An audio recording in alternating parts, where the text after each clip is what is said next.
Find any values for which 3x minus 1 over x squared minus 2x minus 8 is undefined. Write your answer with the not equal to symbol. Well, this rational expression will be undefined for x values that cause the denominator to equal 0. So let's find those by setting the denominator x squared minus 2x minus 8 equal to 0 and then solving for x. This is a quadratic equation. Let's next factor it. X times x gives x squared.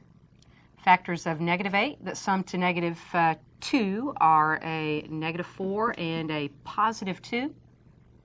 Using the zero factor property, x minus 4 is equal to 0, or x plus 2 is equal to 0. So x is equal to 4, or x is equal to negative 2.